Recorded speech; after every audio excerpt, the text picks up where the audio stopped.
I think my levels are all fucking really high. Well, whatever. I'll deal with that later.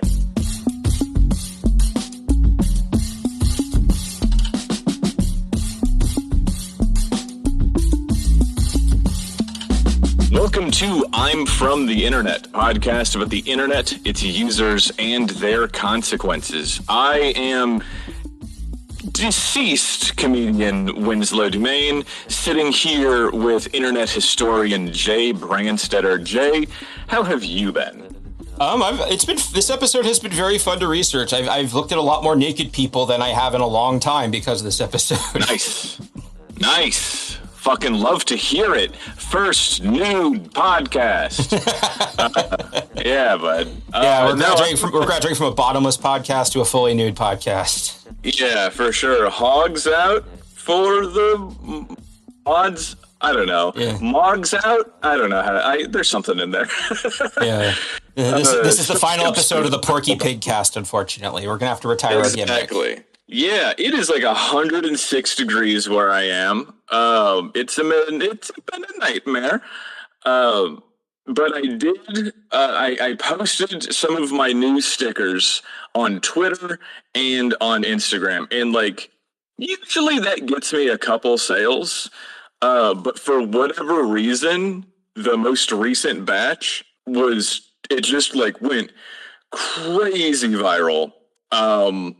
Like 50 times the number of like likes and shares that it normally gets, right? Oh yeah. And so, yeah, for the past 3 days, I've just been like a couple days ago when it was really blowing up, I spent 14 hours packing orders and shipping them out. So it's been nuts, including a lot of the stickers for the podcast. So if anybody's listening wants any of my stickers, but also the enemy of the pod sticker, just go to winslowdomain.com. And if you're listening to this, I appreciate everybody who's ordered from the site, and thanks for all that. Me and Steve got our cut from that. So if those of you who bought it, thanks for me. That was pretty cool. Yeah. Sent you some Phanazapam, little vial. I re-listened to the Phanazapam episode because I love it so much. It's so good and so upsetting in so many ways. I do want to return to the Crackhead Clubhouse at some point in time. I do have the whole other thread from Phanazapam. I don't remember that much interesting stuff happening, but if we ever want to return, and also now that we're not something awful, maybe Arrowhead has some interesting Phanazapam stuff on it. Because that is just like the perfect nightmare drug. Yeah, it's really upsetting. It's such a nightmare drug that I put it. There's a Phanazapam card in the United States Department of Gang Stalking, and the art for it's pretty cool. So because it's the photo is from it's a found photo where the film wasn't fully lined up with like the lens and the camera, and so it's a picture of like some people like waiting on the sidewalk, but then like it kind of just disintegrates into like white fibers because like it hit a part of the film that wasn't photoreactive. So it just looks really cool. Yeah. So other than that, I've had my first week off for several months of like being on the road. And I was able to, with the help of a lot of people on the Discord, I have the new version. It's like the beta 0.3 version of United States Department of Gang Stalking. We've been playtesting that a lot lately. The new version is like way more cutthroat and hostile and grimy, and I don't know. It's a lot of fun. So if anybody wants to play along, just hop on the Discord, and we'd love to have you. So, but yeah, I'm looking at a picture of Alyx Vance from Half-Life 2, and behind her is it's the vending machine from early on in the game when you first meet her, except the art for it has been replaced with, I'm going to say, a Sports Illustrated swimsuit bikini model.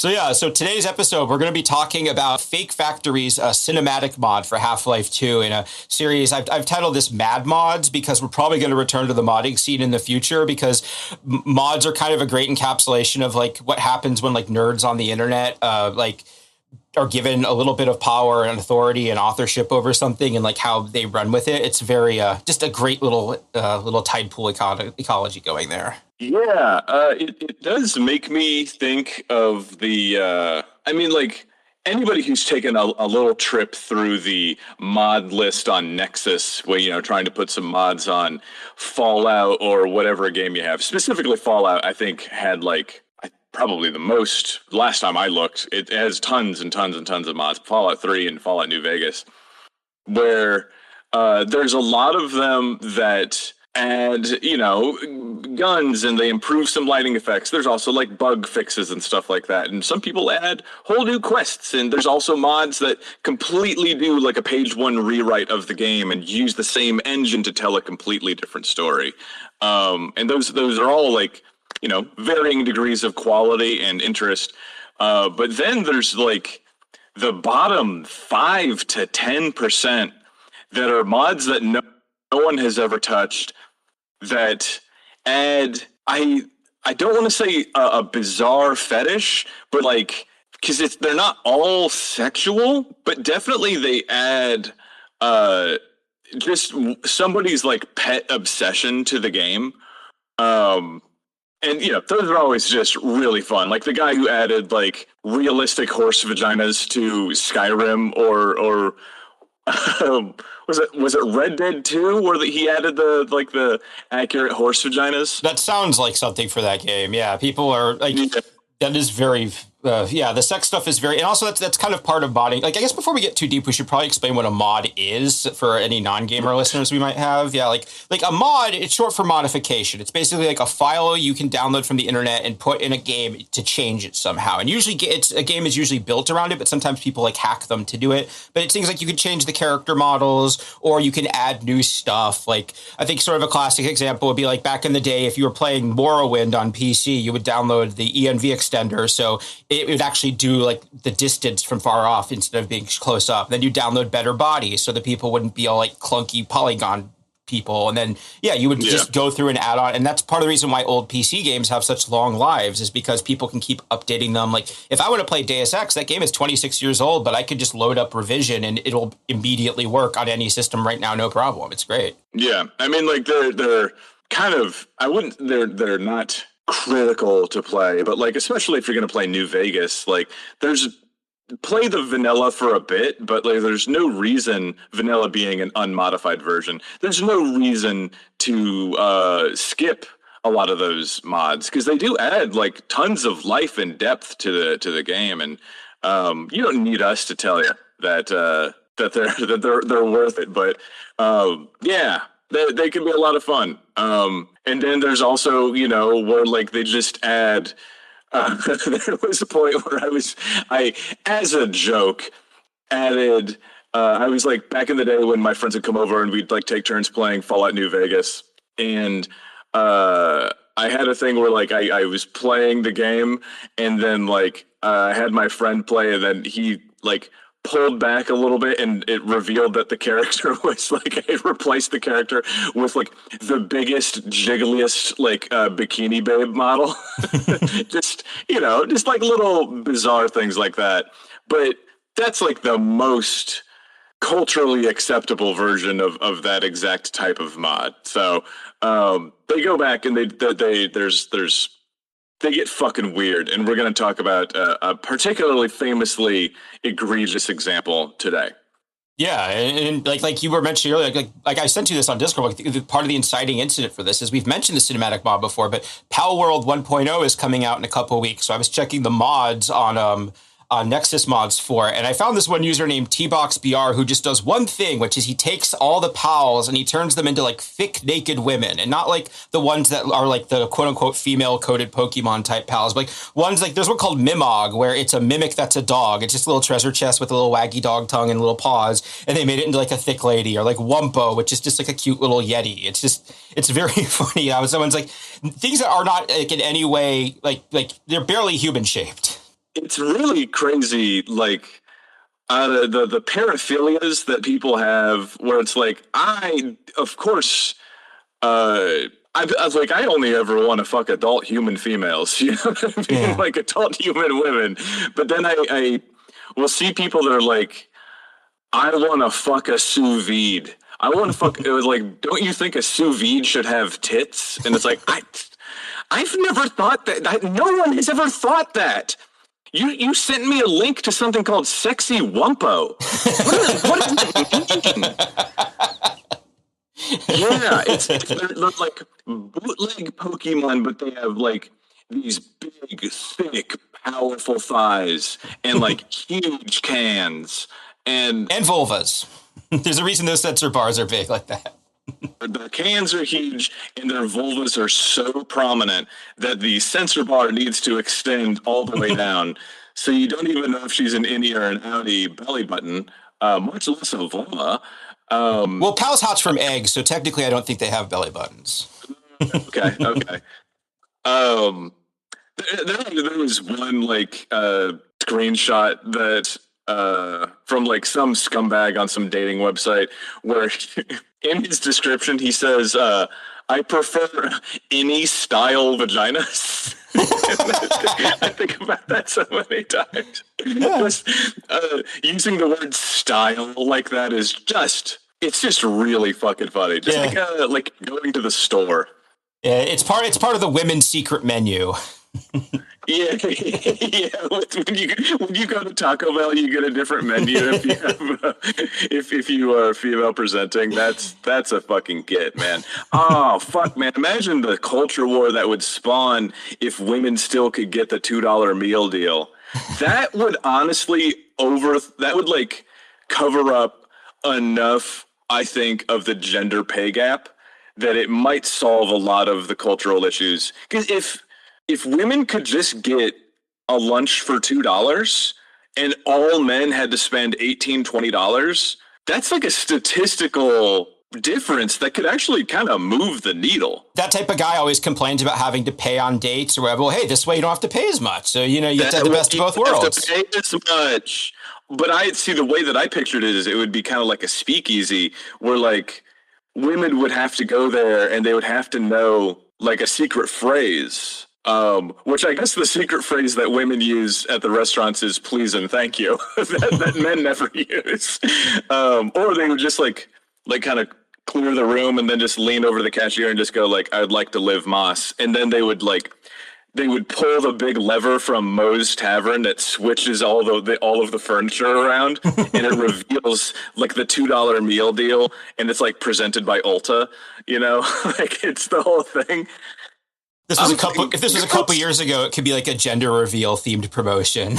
Yes, dude. Thank you. All right. I'm writing that down. I think that would be a good idea. Anyways, tell me more about the Sexy Wumpo. Yeah, so this is sort of a good example of a type of guy online, the horny modder, because we talked about earlier what mods are, and that there's specifically like a horny subset of them. And it's been a thing almost as long as games have been modified, but the vibes have changed over the years. Oh, dude. Yeah, dude. Sexuella. He just pulled up like this really ugly low poly mod for like a PlayStation 1 game. I think it's Unreal Tournament. 1. Yeah. Unreal Tournament. But it's just like a woman's face, and she's clearly, it's like low poly everything, but it's clearly been designed by a guy who's only ever seen naked women, or like porn. So it could like really heavy makeup and bright red lips and kind of a fuck me blank stare. But her name is Sexuella, Sexuella, which is like Dracula, Sexuella, like there's Disney themed drag queen named Sexuella Delight. Yes, Sexuella. That's the thing. I don't know if I've already mentioned this on the pod, but I don't know, man. The older I've gotten, the more I sympathize with Disney villains, because if my parents named me Cruella de Vil, I'm gonna kill some fucking dogs. All right. You called me a baby, cruel devil? Yeah, I'm gonna kill your dogs and I'm gonna wear them. Fuck this world. I owe you nothing. Yeah, Disney movies are horrible with nominative determinism. Like you named your cat Lucifer. What did you expect was going to happen? Come on. Yeah, this is my cat named Antichrist Poison. I say that, but being a goth that sells goth art online, I know that I have a stand-up joke about this. I'm not quoting the stand-up joke. It is a real thing that just happened. Is I got an order from someone whose mailing name is listed as Blood Black Cruel Heart, and his billing name is just his like regular human person name. But like the idea of naming your child Blood Black Cruel Heart is I don't know. I don't think your mom is writing that on your Christmas gifts. Yeah, that's a little much. That's a Homer's bowling ball name. They got that because they wanted it. Yeah, exactly that. God, yeah. And also like sexual. It's one of the reasons like the two is like because this era of fidelity was so low and we couldn't like really express like they all just kind of look like blow up dolls. They all just kind of have like that like surprised look with like the made up face on them. It's just no expressions. Yeah, and like this is like the 90s, like the classic sort of Tomb Raider era nude codes, that sort of era of modding, horny modding. That was kind of the vibe was different because that was the dial-up era. So any kind of titillation was way more precious than it was now. So part of it was just like, oh my God, a naked woman. Whereas like now it's like, oh, I saw 5 of those on my way here. Big deal. Yeah, I see it so often that I'm like, it needs like knock it the fuck off. Like I just sent my buddy Angel, I sent him a reel of like some sort of South American Catholic blood ritual. I don't know. Or maybe it's just like dudes being bros. With certain sects of Catholicism, it's hard to tell the difference. But it was just these two large South American men standing in the street with some sort of spiked weapon, hitting themselves in the face over and over. And like the front down the center of their face, just puncture holes and wounds streaked with blood down their chest, blood on the floor, just smashing their faces till they're soaked in blood, kind of like a Via Dolorosa type of thing, like they're doing some sort of suffering of the stations type of ritual. And he said, man, what is your algorithm? And I said, it has to be this, because otherwise the algorithm knows that I am a virile 35-year-old man, and it will just show me porn all day. And I that annoys me so much because I don't like anybody telling me to feel horny or to feel anything. So I need to make it just targeted individuals and self-mutilation because the alternative is just pornography. There's a lot to unpack there, but yes, I know what you mean. Oh God, yeah, and also like at the time, like there was still kind of this attitude that video games were for kids. So there was this almost kind of like transgressive element where it's like almost like oh, you think these are for kids, huh? Well, I'm going to make them more adult. It was almost like reclaiming this area as your own in a weird way. Like I'm a mature gamer. I'm not like those Nintendo kids. I put tits in my video games. Yeah, and I've seen like the fake. I played Tomb Raider a lot as a kid, and I remember seeing the fake, like early Photoshops of like, no, this is the nude mod, or the nude code. You put in all these, you have to beat the game backwards and 100% and never use your guns. Like all of these extra steps and things that obviously, aren't real. And then they have like a little mock-up as quote proof for the Tomb Raider nude mod. And in order to make it make sense, you have to know that like she has like 100 polygons to her entire character, like famously the big cone pyramid tits. I say tits too often in this pod. Yeah. It's like jerking off to Cloud's arms in Final Fantasy VII. They're just squares, like. Yeah, it's like jerking off to just like, I don't know, a shipping container. Like it's just like they're just rectangles. It's just like literally you would have a better time jacking off to the Grand Tetons, to actual breast-shaped mountains. Like we do say this, but also we've kind of come full circle because now kids who grew up with Roblox are making Roblox porn. So now it's like, and also like Minecraft porn. So it's like, yeah, cubes are back, baby. Yeah, I mean, cubes have never been gone. Let's be honest. But yeah, it was just like the promise was to like literally the promise was to see a peach colored triangle with potentially a darker pink nipple in the middle. That's it. And people would be like, I'm going to jack off the original finish off of my penis and just shatter my balls to this. But it just like the thing that they were promised obviously wasn't ever going to happen, but also it couldn't happen because of the structure of the game. You would need to have a different character model. Otherwise, she would just have one boob. Anyways, I've been frustrated with this for a long time. No, I get it. That's part of why this is kind of fun too. Sexuality in games is always odd. Just like, yeah. And then we're sort of moving into the modern era of horny modding, which I sort of consider like Elder Scrolls Oblivion kind of the turning point. Because I remember that was the first time I was just like, oh yeah, people are just being open about this. Like, that infamous screenshot where it just says like your ass hurt, done. From like one of the sex mods in there. Just that's kind of one of my first thoughts with Oblivion. It's just the your ass hurt, done game. You will show me these like screenshots as if I'm supposed to have seen this 1,000 times. I've never seen your ass hurt done before. Which that sounds like that's the next time me and you are at odds for one reason or another.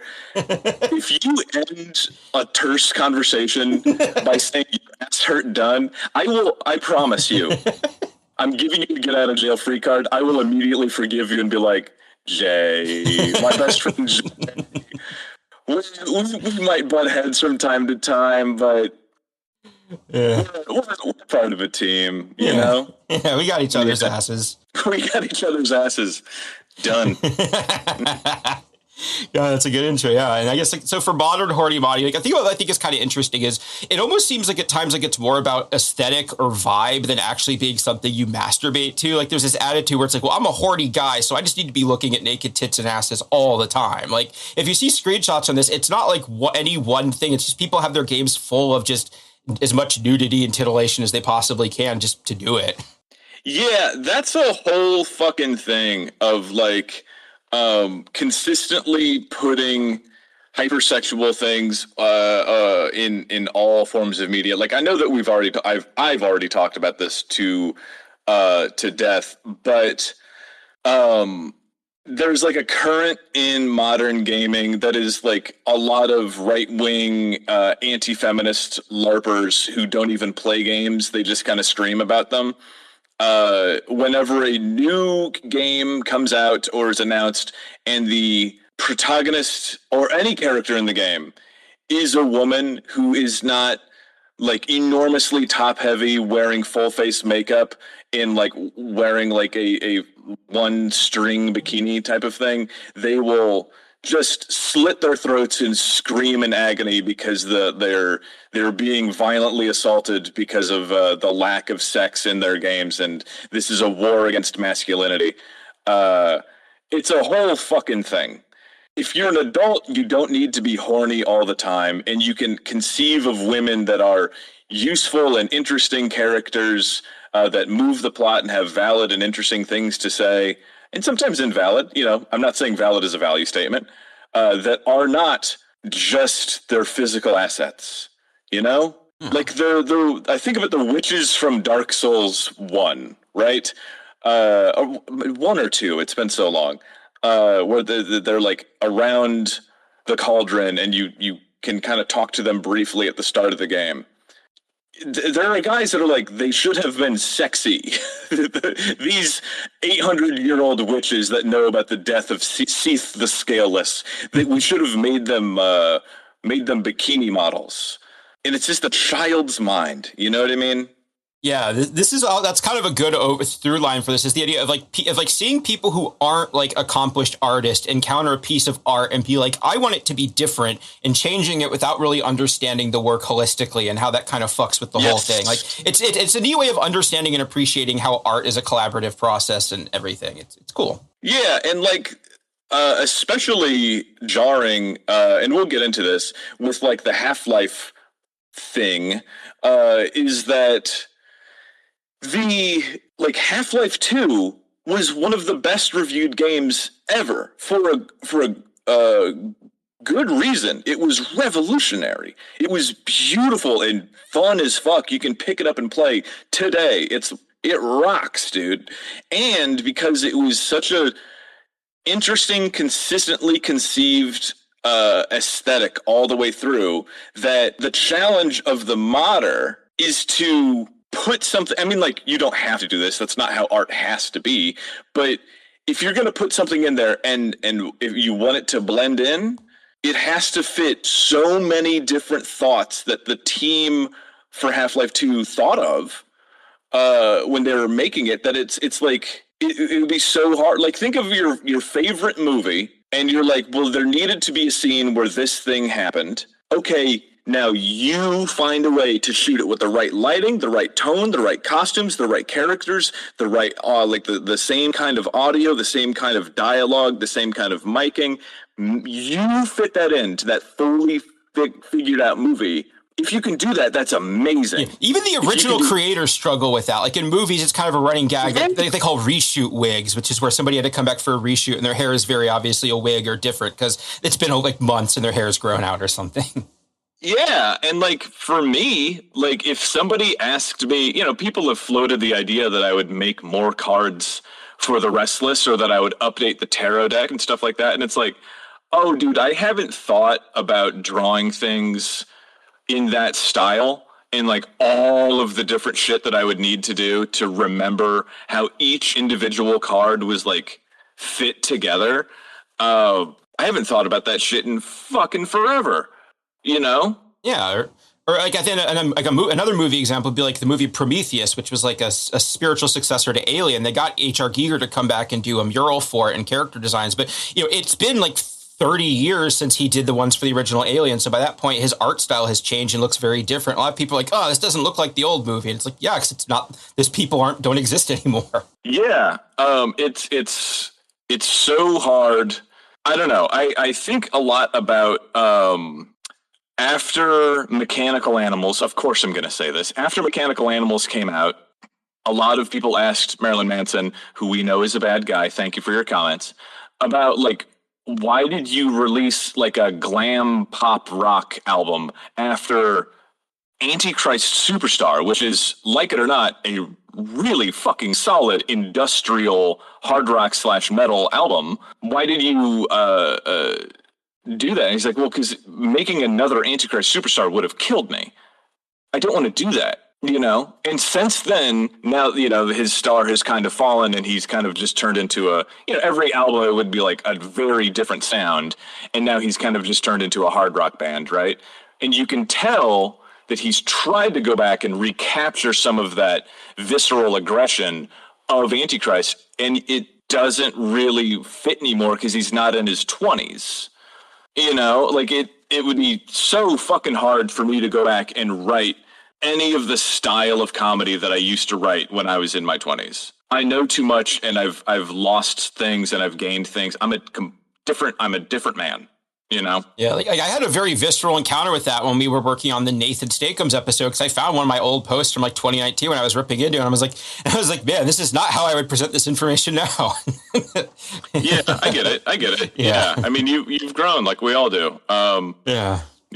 Yeah, and Half-Life 2 is actually weirdly integral to this sort of shift because both Gmod and Steam Filmmaker are built on the Source engine. And Gmod was like, like almost every teenage boy, one of the first things they did when they installed Gmod was load up Alyx and have her like cup her boobs or pose her or something. Like that was sort of like, and that's when people started like importing the character models from Dead or Alive Extreme Beach Volleyball. So you could have anime babes posing. And then Steam Filmmaker, people started making actual animated pornography in the Source engine so people would make assets for that. And that sort of created this pipeline where it's like people would make horny assets for the porn videos and then they'd port them into the game and then people would play with them. And it's just like, it's its whole little ecosystem now. I didn't do that with Gmod. I made a car that had saw blades for wheels, and then I filled the map with zombies, and then I just went on a drive through all the zombies, which is probably a little more distressing, but they were zombies.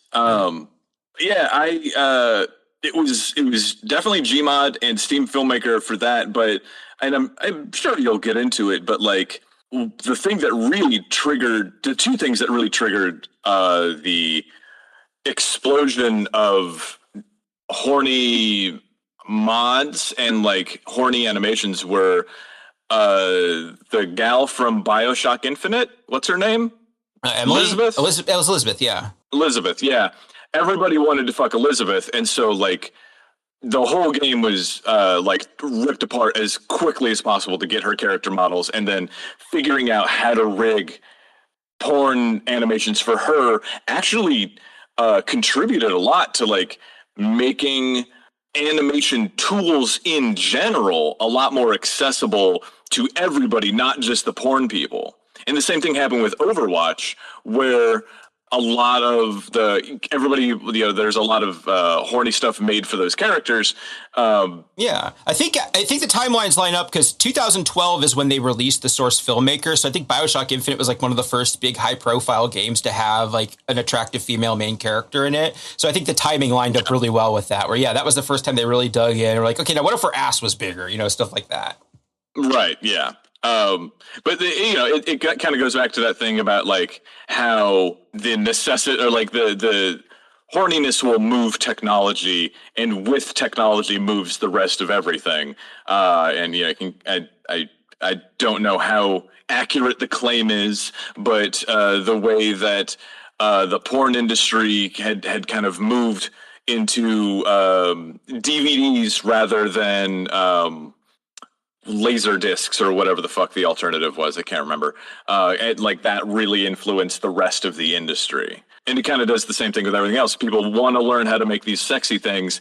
They develop all these tools so everybody else can do it. And then those tools are later used for all sorts of different stuff. So say what you will about Gooners. They do, Gooners alone move the wheels of history.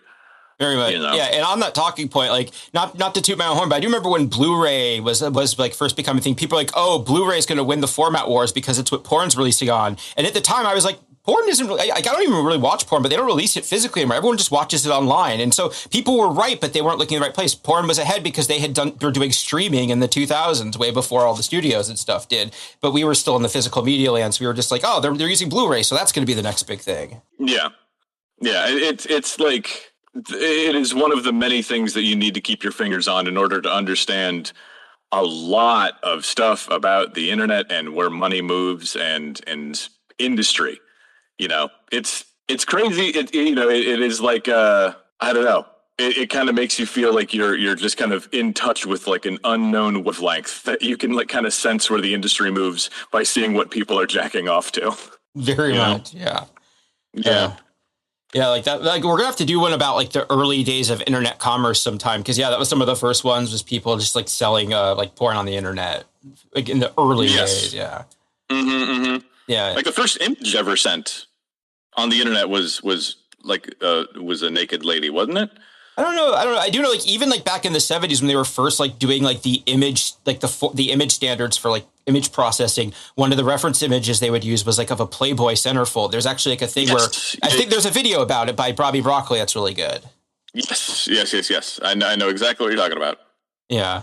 And just sort of wrap this sort of line of thought, like even like horny modding is such a part of the modding community that it's like it's just part of the culture. People make jokes about it. Like when games come out, people make like genuinely ironic horny mods. Like for Balatro, there's one called Jimbo's Big Naturals, where they do like little MS Paint boobs on Jimbo the Clown, because putting boobs on everything is kind of an in-joke in modding now, just because it happened organically. Yeah, and it is a thing where like I cannot stress to you enough. You cannot fully be ironic with your horny posting, because there is someone out there who's going to be like, yeah, put boobs on this 2-dimensional picture of a freaky looking clown. That's literally what I want. I need this more than anything. It's a joke, but it's also serious in many ways. So, man, they really did put boobs on everything, even cards that like, yeah, like the silhouette where they have they put the boobs on the silhouette. Very good. Yeah. Yeah, there's cans everywhere. Good. Yeah, they had a funny concept and they executed it as well as you could. That's a good joke. Yeah. And another aspect on my sort of oversight of modern horny mods I think is worth mentioning is that a big component of it is multiplayer and role play. Like Final Fantasy XIV was recently kind of making headlines because it has a very complicated third-party mod system for sex role plays, where like Square Enix actually had to crack down on it because people are using it to pirate their paid premium items and stuff. But basically, from what I understand, if you go into a roleplay server and you don't have the mods installed, it's just like people spamming huge walls of characters that are supposed to be deciphered by the mod into like dances and sex positions and stuff. So it's a very huge part of that. Yeah. And okay. One thing that we need to strike, because I've seen some of this stuff, because I've seen some of the coverage of like Second Life and all that. What you need to know is that like these aren't like really fully beautifully animated things. It is just like often fully clothed characters, just kind of polygons bumping into each other. That is like no more sexual than just like then doing the thing where you make the O with one hand and you stick your fingers into it as like this is what sex is. It's horny enough that it would get you in trouble at work, but it's just not horny enough to get off by. Like, what are we doing? Yeah, it's like the difference between It's like the difference between chuckling at a video of a train going into a tunnel and actually jacking off to a video of a train going into a tunnel. Yeah, exactly. Yeah. And also, like, an interesting subset of this is like streamers and VTubers, because now a lot of times, like, they will either do themselves or commission to have their sort of character model put in the game as they play it. Like when I played the RoboCop game last year, a very funny mod I found was a mod to replace RoboCop with this like big titty ghost wolf. If you look like that, DM me, minus the wolf parts. It also looks very funny because it's on RoboCop skeleton, so she has like very wide shoulders, and she's walking with her arms out like this because she's supposed to be a robot, but it's like a babe. It's very funny. Okay, that is, one, don't actually DM me. Two, I'm sure you've seen the thing where they take, it's like the Batman Arkham games where they switch. Oh God, yes. Batman and Catwoman's, they switch their body mods, or their models. Yeah. And so Catwoman walks with the broad-shouldered, like rigid, like a fucking refrigerator walking down the street because she's walking with the animation set to the skeleton being like the invisible lines that guide where the character's model moves around, set to Batman's style of walking. And then they have Batman slinking around like a sexy little minx, just really doing it. And it's just like, it's so funny. Because it's so like, I don't know if this is appropriate to say, but it's very like clocky and drag and really, really bizarre to see. To see it in the context of like a very serious Batman game. Oh God! Another really good one is Metal Gear Solid 5. They did one where they switched Quiet's model with Revolver Ocelot, so you get to see this like gruff middle-aged Russian guy sexily dancing in the rain. It's so good. Yes, exactly. Yeah, and you kind of see some of that with the really sexy mods for Leon from Resident Evil, where he's just like this total fuckboy himbo with like washboard abs. It used to be just ladies with big cans, and now then they started adding dudes. Probably before they added dudes, they added like sexy anime, like dogs and cats and all that. But now it's all sorts of stuff. If you want to fuck Thomas the Tank Engine, go nuts. There's plenty of that. Yeah, I think the dude stuff is interesting too, because I remember in like the 90s and 2000s, sometimes people would make jokes like, oh, what if Lara Croft was a man? What would that look like? And whenever they tried to depict it, it would always look really gay, because like that's what happens when you try and transplant that type of like sexuality onto a male character. Whereas like now, people actually make male nudity and sex mods that are actually like appealing to women. They aren't just like the male gaze. It's like, oh yeah, this isn't for me, and that's good. Like it's cool. I'm glad that everyone's kind of getting served by this, even if it's not my scene. Yeah, it is funny the way that, I mean, this is a topic that's way too big for two dipshits to unpack on a comedy podcast, but the way, sorry, you're not a dipshit, I'm a dipshit, and it's contagious. When guys are like, but there's sexual depictions of men in video games too. It's not just women that are like this. We're equal opportunity. And then they point to things that were straight men tried to make what they think women think a sexy man is. And that's like, you know, it's the juxtaposition of Hugh Jackman on the Men's Health magazine where he's fucking shredded, and then him on like Women Today or whatever the fuck magazine that he was in, where he's just like wearing a nice sweater, looking like a very beautiful man with a good singing voice. And it's like, men genuinely think that women want a shredded killing machine as a boyfriend. There's certainly points where like women are like, ah, yes, big muscles, very sexy, but they don't want hyper. Not generally speaking, they aren't like pawing their eyes out over hyper masculine like Wolverine Hugh Jackman shit, you know. Yeah, and also like you see it a lot, and even when they succeed, a lot of times like the stuff surrounding it would drag it down too. Like I remember like Knights of the Old Republic, the first one, Cartho Nassi was a male character that like I remember a lot of women did find attractive at the time. But also like in the game, like if you unequip people's armor, they're in their underwear, and if you put Cartho Nassi in his underwear, he's just wearing regular space underwear. But if you put Bastilla, the female main love interest, in her underwear, she has like skimpy underwear, and if she's a Darksider, she wears like evil lingerie. So it's like even when they manage to make a sexy male character, he's still being treated differently from the women because the male gaze is still kind of dictating most of this. Yeah. And also just like, that is a whole thing of like the lack of any, there is lingerie for men. It's all very gay coded. Yeah, jock straps, basically. Jock straps, basically. It sucks so much that that's gay sexuality now. Yeah. Well, hold on, dude.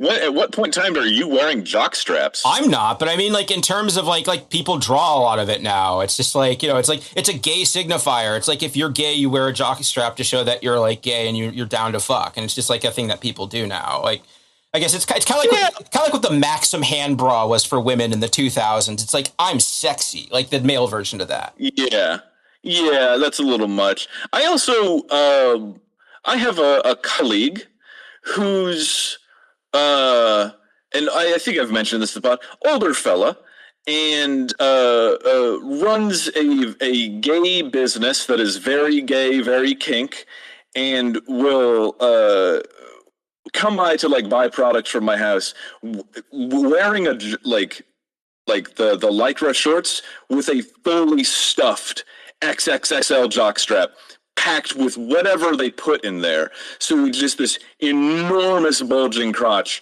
that like he just goes out and does his day like that. No judgment. That's just not something I ever thought about doing. I will say a fun thing about those guys is part of the reason why they why they wear those, the big bulge guys, is because usually they're injecting like saline or whatever in there. So, and they have like very deformed testicles, which is why they always want them covered up. Because if you uncover them, they look like a Resident Evil monster. Oh yeah, dude. One time when we want to do like a depressing episode, I'm going to have to do an episode on Pup Tank dying, because that's sort of his sort of sole crew is like these type of dudes, like the giant package injection guys, like people literally dying because they're injecting silicone caulk into their balls and stuff. Like a really tragic story. Yeah. Well, let's get a guest for that one so we can spice it up a little bit. Yeah. That's for later. We'll have somebody fun. We will. Yeah. Anyways. Although I guess speaking of fetishism, that is another element to sort of wrap up about modern horny modding, is it's also become a lot more fetishistic. This is like actually kind of the one time I can comment on some of this. This is a fun illustration of that. Are you familiar with the YouTuber Pyrocynical at all? I've heard the name. I don't know who they are. Yeah, I don't watch his videos either, but he's like a capital Y YouTuber. He has like over 1 million subscribers. And about 4 years ago, he was playing TF2 on a stream, and when he moused over his pyro, it had a giant ass. And he was only a second, but it was a stream, so you could see his expression there. He knows he's been found out. He's like, oh shit. So he has like, yeah, this mod where his pyro is a lady with has a huge ass. And yeah, and I knew about him being into this kind of thing years before it was public information. That's like, it's a fun little story, because it was like, basically his persona, this is all public now, so I'm not blowing up. His persona is like a red wolf, and he would be anonymously commissioning artwork of it, but occasionally he would have holding the TV that is like his YouTube avatar's head. So people would be like, oh my gosh, it's him. And it was like that. It was like the subway scene from Spider-Man 2, where everyone just like quietly agreed, it's just a guy who's commissioning art. It's not this big famous YouTuber who we could blow up at any point. He's just a guy, whatever. It's fun. And then years later, it did come out because like he had a bad breakup with someone or something. There's like a bunch of messy drama about it. But like, it is just very funny. Just sort of, also, that was kind of a big moment because it's like, wait, this guy who is super big and famous and successful is part of the same community as me. Like, I mean, I'm not a big ass guy, but, you know, there's crossover. And it was just like, well, maybe, you know, maybe this isn't as disqualifying as I thought. And legitimately, the fact that he was like, yeah, now that people know this, I'm not going to hide or be embarrassed. It's just like a weird thing I'm into. And now he like straight up commissions like extreme weird furry porn under the pyrocynical handle. I mean, it's kind of cool, but honestly, also like, yeah, like pretty baller. It must feel like such a relief. I mean, it was for me, yeah. Like when that was kind of one of the funny things. Like when people on something awful figure out my real account, it's like, okay, now I'm going to make what I'm into your problem, and that's one of the reasons why it was so much fun when they were freaking out about me, like retweeting that picture Fred got of us at Planet Fitness eating pizza. Because I was just like, you brought this on yourselves. I was happy to keep this separate until you brought me into this.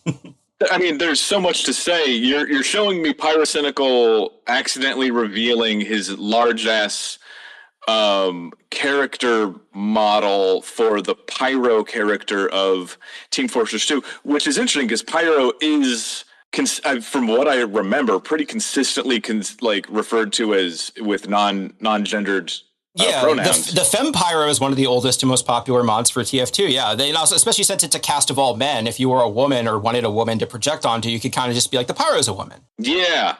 Yeah, and Pyro's like, you know, wearing a full, it's like a full, like, fiery red suit with the boots and everything.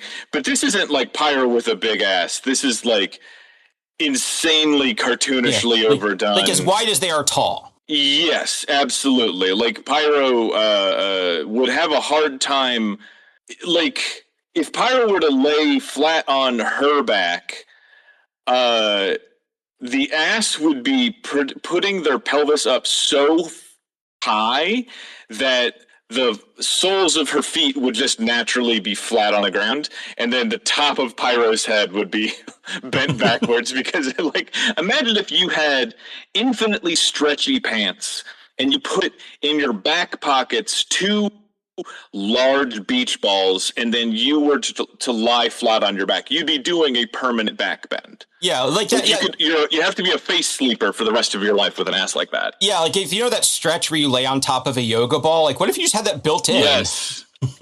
Yeah, it's just limitless, the things that people want to fuck, you know? Mm-hmm. Yeah.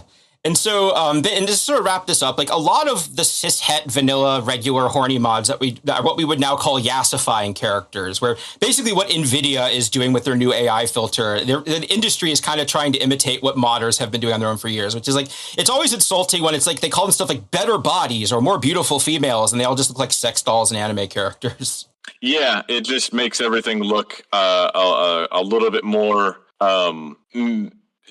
sexy and hyper realistic, which like all of that removes detail from the game. It makes it less interesting because it just moves it closer towards the mean, you know? It just makes everything look like the same hyper realistic slop. It's the same thing that I've been complaining about with like Reddit loving the hyper realistic pencil illustrations. It's always just like a sexy woman with water on her face. Yeah, it's very Nintendo hire this man, where just like thinking fidelity equals better.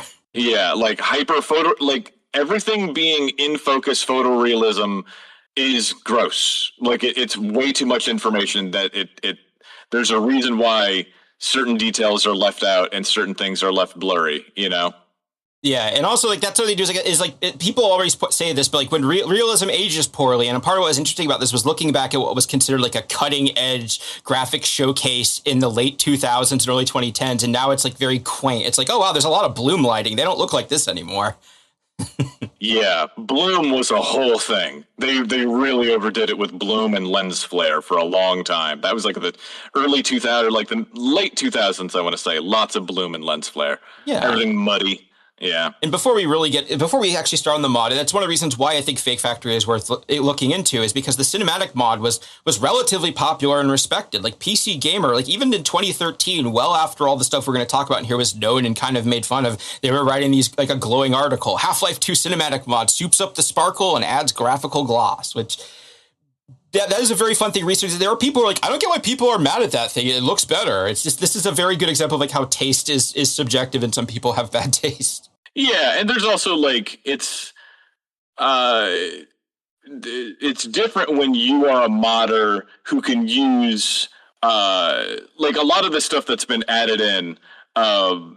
Who knows what the sources are from? Maybe they're adding in pre-rendered buildings from another game or like whatever, and so like it's harder for the actual developers of the game who have to make, generally speaking, have to make everything by hand meticulously.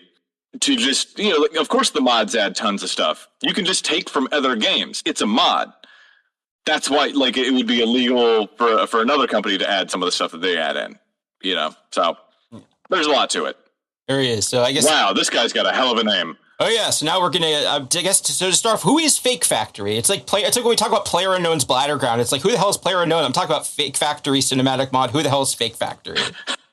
You did just say PlayerUnknown's Bladdergrounds, which is a totally different horny mod that we're not going to cover in this one. Oh yeah, no, we don't.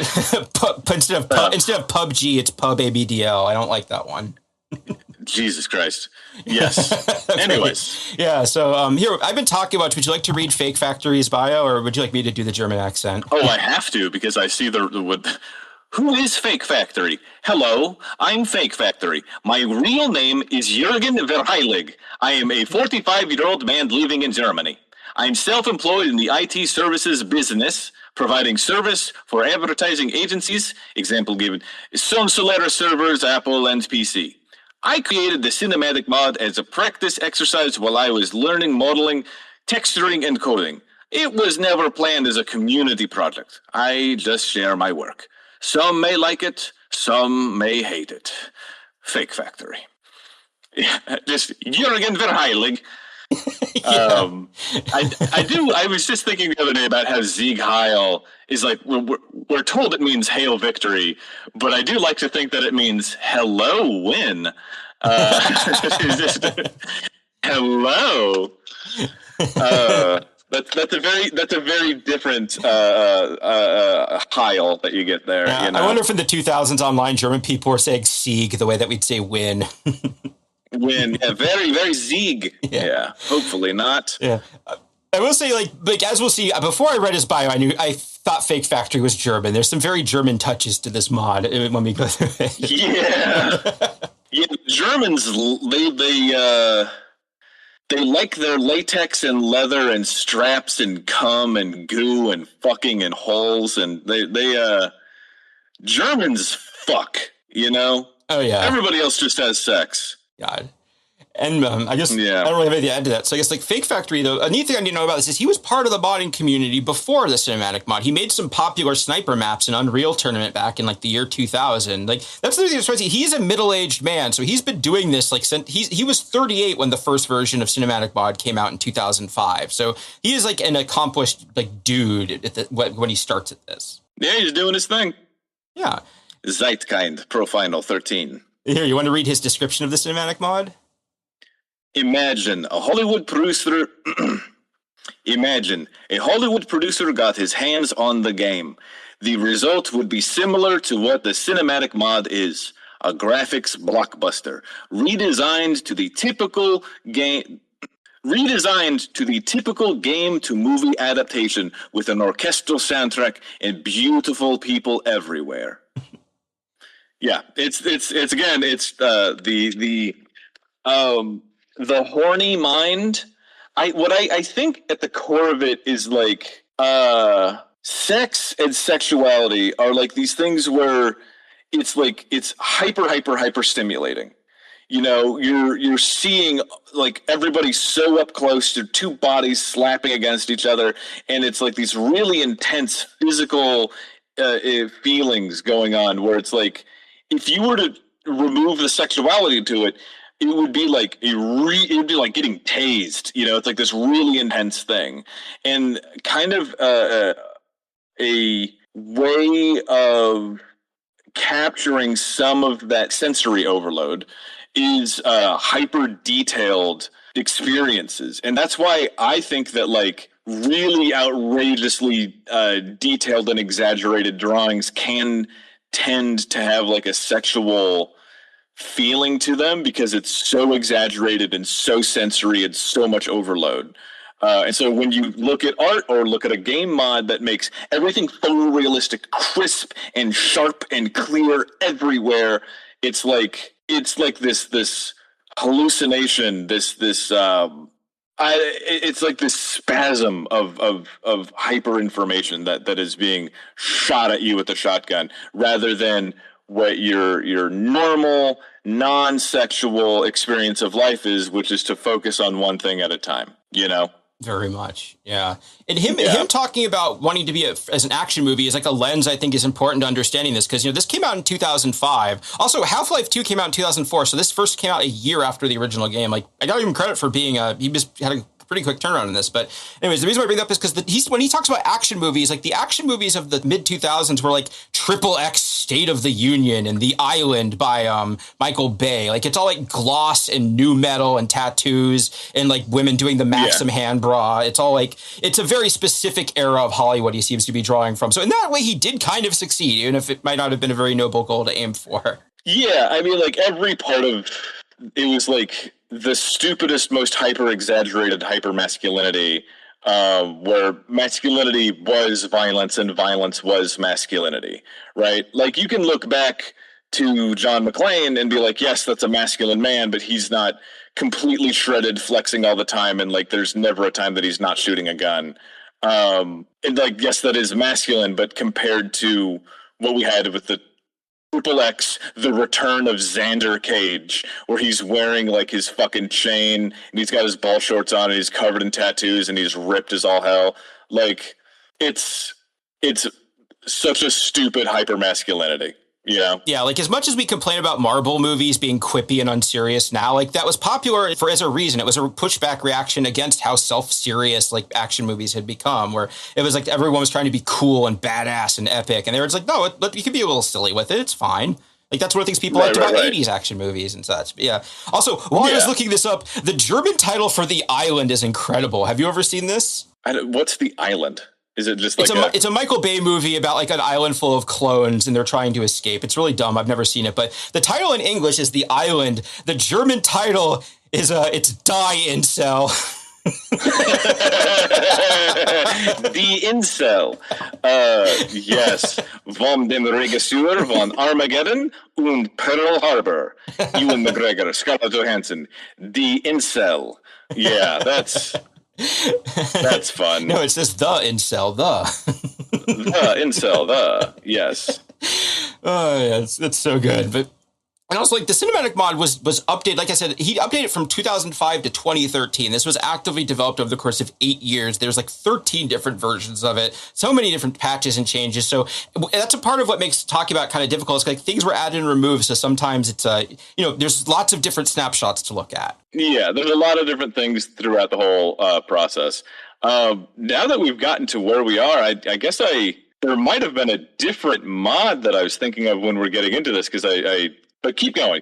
I guess I'll find out later. Yeah, so like the very first version that came out in 2005 was basically a texture pack with some lighting and sound tweaks. Like, if you've ever seen when somebody does an HD texture pack for a game that like it looks very much like that meme of the cat, where it's like one of the women has a scar. So in this one, it's like a very detailed scar. Everyone's skin texture is very busy in a way that is kind of distracting. Like if you've ever, like that meme I referenced where vanilla is like a blurry picture and the HD texture pack is like an uncanny mass of like detailed textures. Yeah.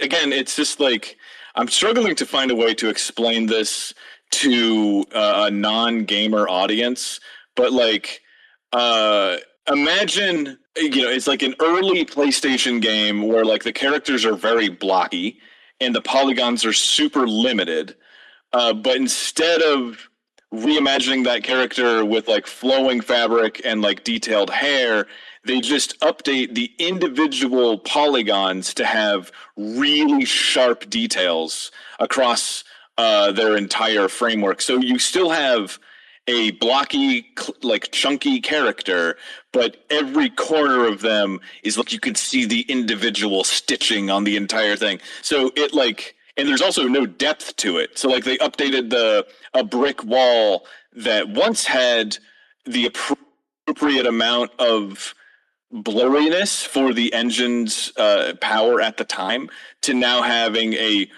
photorealistic repeated texture of bricks that have no depth. So it's just like a flat sticker sheet that's been stuck to a wall. It makes everything kind of look like a cheap Airbnb with those gray plastic floorboards. You know what I mean? I actually just thought of a good non-gaming comparison. It's like when you look up a cartoon or an old commercial on YouTube and somebody's like upscaled it to 4K and made it 60 frames per second. And it looks like shit, but you can still tell it was the original thing was. It's kind of like that, where they've increased the fidelity, but in a way that is not accurate with what the original thing was. Yeah, absolutely. It's one of those things where, I mean, I've said it 1,000 times, like, artist, there's the spectacle and there's the spectator, and you have to stay on your side of the velvet rope, man, because when the spectators start to tell the spectacle how the spectacle should be viewed and how it should be seen, it all falls the fuck apart. The purest art is the one that's made by the artist and the artists alone, often alone doing it solo, I find. And then you can have your thoughts about it. You can make your own versions of it. You can have your own experiences of it. But once you start to like cut it apart and replace things that you find distasteful or unappealing, you get these hideous things where like there's somebody else's politics in it, somebody else's thoughts in it, somebody else's fetishes in it. And it just doesn't fucking work, man. Yeah, that really is something worth underlining about Half-Life 2 as well. Is like the art direction of that game is so strong that like Dishonored, which is a game made by a completely different studio for a completely different like era, looks a lot. You could tell it's by the same art director as Half-Life 2 because he has a very strong authorial voice, even though it's like a take on Victorian London instead of Eastern Europe and modern times. You can be like, oh yeah, this is the Half-Life 2 guy. This looks like Half-Life 2, and it is of a piece. Whereas like this guy, his modded thing looks like any other mod, like zillion. Also, a part of it is because they're recycling the same few assets. A lot of these people don't actually make models. They just repurpose them from other places. Right. Yeah, that's another thing is that they're just, some people go out and like take photos of a billion things and then like they do the hard work of editing them to the game. And if that's you, God bless you. I mean, good work.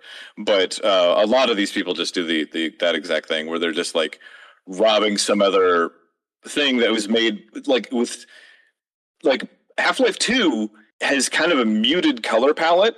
It's not overly drab, but it's also not hypercolor. And so when you can really tell when somebody else adds in some really goofy shit from another game, because it's just like, you have a black and white movie and then there's sometime fucking Bozo the Clown shows up, like it just doesn't work. Yeah. Yeah. And anyways. Yeah. So this one, if he had just been this first version, it would have been completely unremarkable, but he kept updating it and releasing version after version with more and more changes. Like this is just one of the configurator, as he calls it, just all the different options you can add on to it. And, I remember this. And one of the options at the bottom is the character pimper, which is how you select your character model, which brings us to like maybe the most infamous part of this, which is like the very incongruous character models that he uses in the game. Because Alyx Vance, for people who don't play video games, Alyx Vance was a big deal at the time. It's 2004. She's a female main character. She's mixed race. She's like middle-aged or like older. She's not super sexualized. And she's a very fun and interesting character that's like a sidekick for a lot of the game and eventually becomes the protagonist of the series in the more recent games. And in this one, seeing a version of her where he's like, yeah, but what if she's had like a whole bunch of collagen and was really shiny? Like, Yeah, dude. I mean, like, it's, oh my God. And like, I can't put it much better than what you've said, but like, yes, Alyx Vance was a very well-conceived, thought-out human being character who was a young woman who was sexy in her own way. But like a far fucking cry from what you think of as a sexy character. Like you can see a little bit of her midriff, right? But she's not like huge cleavage. It's not like this really exaggerated character. She's just like a maybe mid to late 20s, I would say, young woman who like isn't wearing, from what you can see in the game, like isn't wearing any makeup, not really exaggerated features. And then the character models that were available to replace her were like, to his credit, they all remained mixed race because white mom, black dad, right? Canonically. But they were all like the most Victoria's Secret runway model, Nashville type of woman. I don't know. I've mentioned this before. I've done a lot of comedy shows in Nashville, and what you'll see is like the most heartbreaking thing, because you'll see like the most beautiful country girl with freckles dappled across her nose, like flawless American beauty, pumped full of filler. Girly, if you want to do that with yourself, it's your body. You do whatever you want. I don't care if you get the piercings that put big ass holes in your nose. I don't give a shit at all. Do whatever you want. But the lip filler stuff, you don't need that. It's so bizarre. It's like, again, I have to be like, this doesn't matter to me. It has nothing to do with me. But it's so much. It's so bizarre. Then you have these like big puffy fish lips that are just, you didn't need to do that. Anyways, he has like fucking 60 models to pick from for HD Alyx, and they are all like really, really porny. Yeah, you can fully clothed.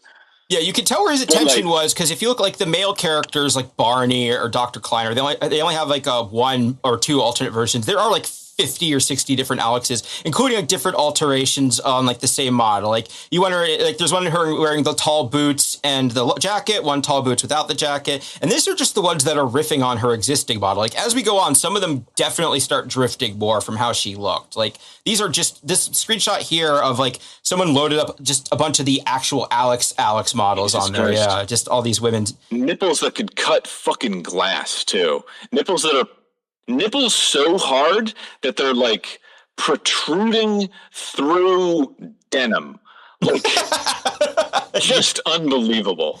Yeah, it's a lot, man. Yeah, I think the funniest one of these for me is there's one where she's just wearing a skimpy towel with her hair wrapped up in a towel, and it's in her ass hanging out. It's just very funny. She's like, you can play the game and she's like fighting aliens and like playing basketball with a giant robot in this tiny little towel. It's just like all of this effort, like I don't want the feeling of this episode to come across that like being horny is bad and you shouldn't be horny, or that like it's insane for someone to be aroused by a 3D model. Like I don't think that is a thing at all, right? People jack off to drawings of stuff. That makes sense. It's a drawing of a person. I have a harder time when it's a drawing of like a tow truck towing another tow truck. Joke somewhat stolen from Kyle Kinane.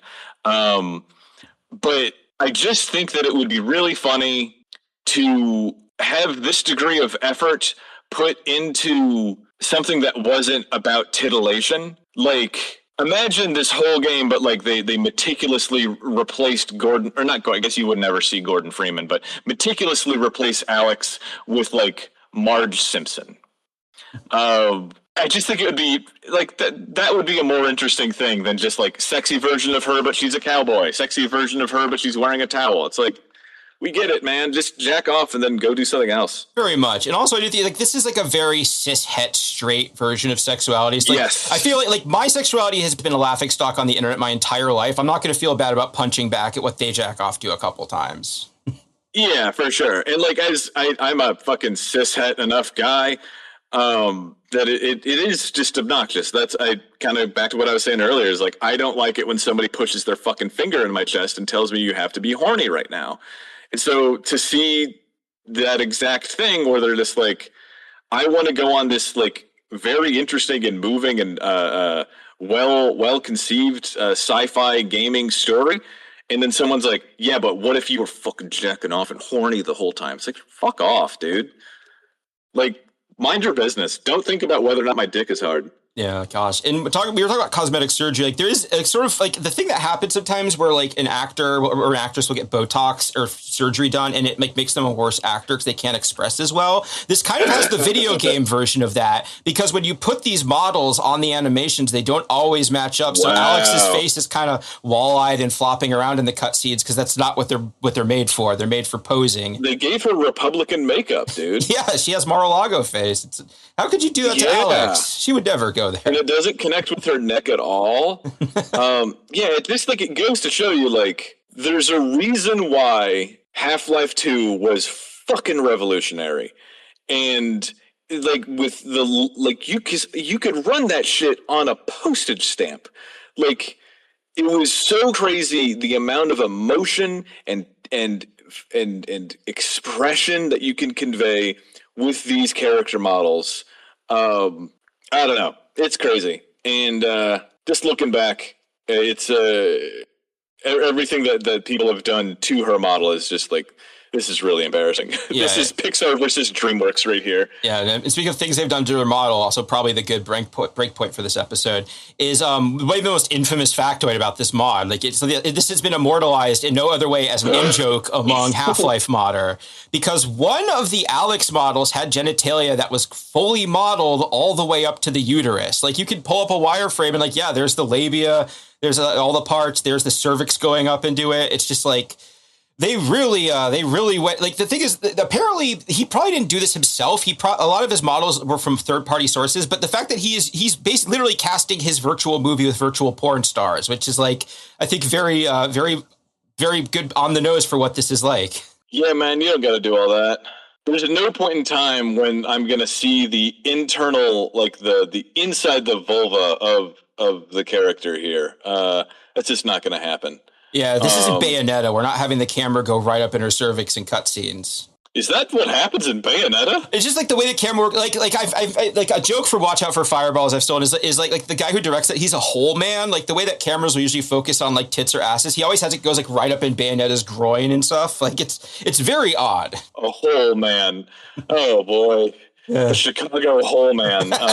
Had to make my pilgrimage to the Chicago hole. Yeah, that's fun. Well, Jesus Christ, folks. Thanks for going on. Like, we haven't even gotten into the fucking mod yet. Yeah. My God. So we've done a lot of yapping up. The next part is going to be a lot of laughing at some really silly creative choices, but also there's some more fun gaming history and stuff to dig into. So yeah, we're having a good time. Jesus Christ. Well, fuck. Thank you all for listening. We do have a Patreon, $1 a month. All of that goes to Jay and Steve. Please give that a look-see, and please check it all out.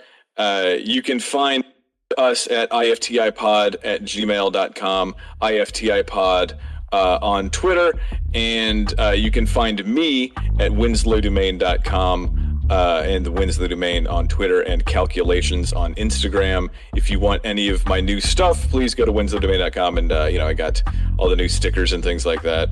And you can also hop on my Discord if you want to play my new game, the United States Department of Gang Stalking. And Jay, where can they find you? I'm Jay Brandstetter everywhere. My link tree is in the show notes. And also regarding the Patreon, I started a new bonus feature I do. It's a solo one where I call it Jay's Modem Side Chats. Originally, I did one just because we weren't going to have something for a month, and I felt bad, and I wanted to put something out because it had been a while. But people really liked it, so now I kind of do it. And what it is, it's like I have a little Zoom handy recorder, basically like the way that like Dale Cooper from Twin Peaks walks around recording himself. I kind of use that to just record stray thoughts and stuff, and then I go through and like select the good ones and edit them together and make like a little 1 or 2 hour audio file each one. So if you just want to kind of hear me rambling about different things, and it's not, I'm not doing Matt Crispin Street Preacher rants. It's more thoughtful than that, but I do get a little wound up sometimes. Word. Yeah. Do you have any recs for this one? I do have one at the end. I guess since we're talking about modding, I want to shout out just in general the website Nexus Mods. If you're somebody who hasn't done modding in the past because it's too complicated, they have this thing called they have this launcher now where it's a lot easier. If a game is compatible with it, all you have to do is just like check off a box and it will download it and install it for you and everything. It's very easy. Like it's one of the things I miss most ever since I switched to Linux is they don't have a Linux version of the Nexus Mod launcher yet, and having to manually install it. Manage mods makes me really appreciate how handy that thing is and how far it's come. And also on top of that, there's a thing called the Wabbajack, which if you're not very technically savvy, Wabbajack, you just pick the game you want and it'll just install a huge pack and you're ready to go. Yeah, Nexus Mods is great. Big fan of them, and plus they've done a lot to like kick the chuds out of their community. Yeah, I was gonna say their moderators are very good. Like when someone makes like a removing the alphabet people from Baldur's Gate 3, it immediately gets taken down. They're very good about that. Yeah, they're good about that. The rec that I have is Cathode Ray Dude is back. He's a YouTube guy that I really like. And he just put up like a 2-hour video taking apart all of the really interesting security features of a old school military PC, talking about how the signal, like, there's all these different ways of intercepting signals, where, like, yeah, you could literally steal a flash drive or steal a hard drive from your opponent, right? The enemy. But you can also just pick up on the radiation coming out of the computer and retranslate it into a visual document, right? You can do that. It's not very accurate, but you can also, like, they would during the Cold War put taps on the power lines so that you could kind of see how much energy is being drawn and at what point in time, and use that to, like, make a chart of, like, you could kind of decrypt what your computer is doing to a certain degree by seeing the exact amount of energy that's being put into the machine. Really interesting guy. If you like technology connections, it's a lot like very similar to that, but a lot more focused on a deeper, more advanced computer hardware. Yeah, so it's good. He's a little less Midwestern nice too, which I like. His presentation's a little sharper. He's Alec Watkins, but with a little bit of edge. Yeah. Also, he's a scaly, so I always got to shout out, like, is he? Yeah, like, before he started making videos, I followed him on Twitter. Yeah, and, like, he's still like a little lizard avatar. It's his success has been legitimately really inspiring. Just like he started making videos about this thing he's into, and then became really successful. Yeah, no, all praise to Cathode Ray Dude. Big fan of that guy. Yeah. So yeah. Well, all right, that's all for us, and we will be back next week with more holes. All right, thanks for listening. Fully modeled.